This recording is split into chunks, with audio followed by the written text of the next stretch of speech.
सत्यमेव जयते हमारे देश का आदर्श वाक्य, जिसका मतलब सत्य की ही विजय होती है। लेकिन जमीन पर क्या सच में ऐसा होता है?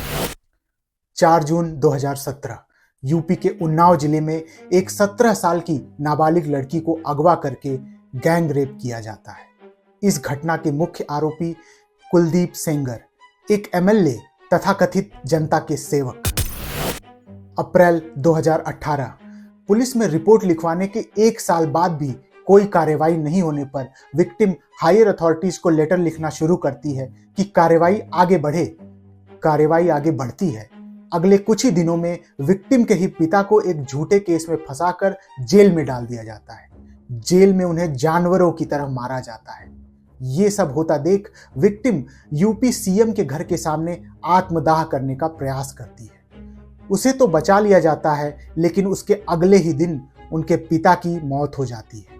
कारण जेल में हुई पिटाई और चोटें और उसके बाद इलाज का ना मिलना।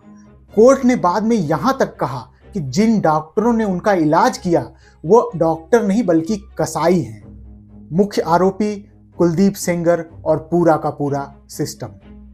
जब पूरे देश में इसके खिलाफ आवाज उठने लगती है, तब जाकर सीबीआई ये केस उठाती है और जांच शुरू करती है। 28 जुलाई 2019 जब कोर्ट में यह साबित होने लगता है कि इन अपराधों के लिए कुलदीप सेंगर ही जिम्मेदार है, तो एक दिन अचानक कोर्ट जाते समय विक्टिम की कार को एक ट्रक कुचल कर चली जाती है। एक ऐसी ट्रक जिसकी नंबर प्लेट्स पर काला पेंट चढ़ा हुआ था। इस घटना में विक्टिम और उनकी वकील बुरी तरह घायल होती हैं और विक्टिम के 2 रिश्तेदार मारे जाते हैं। पत्रकारों और जानकारों ने इस घटना की भी पूरी शंका सेंगर पर ही जताई है। हालांकि इस मामले में कोई केस दर्ज नहीं हुआ।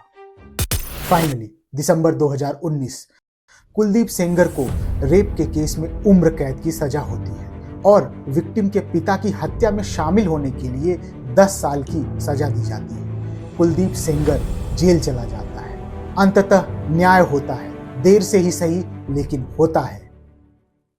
क्या सच में होता है?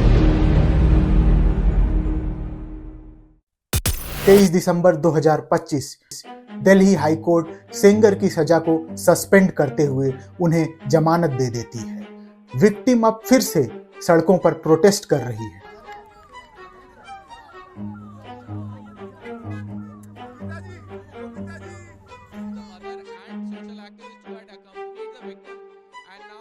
और उनके घर वाले अब ये गुहार लगा रहे हैं। पता बाहर आने के बाद हम लोगों को, मेरे पूरे परिवार को खत्म कर दे। अगर उनको बाहर निकाल दिया है तो हम लोगों को जेल के अंदर डाल दे।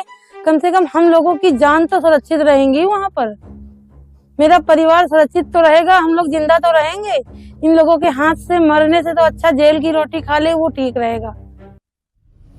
ये सब सुनने के बाद आप बताइए कि सजा आखिर भुगत कौन रहा है?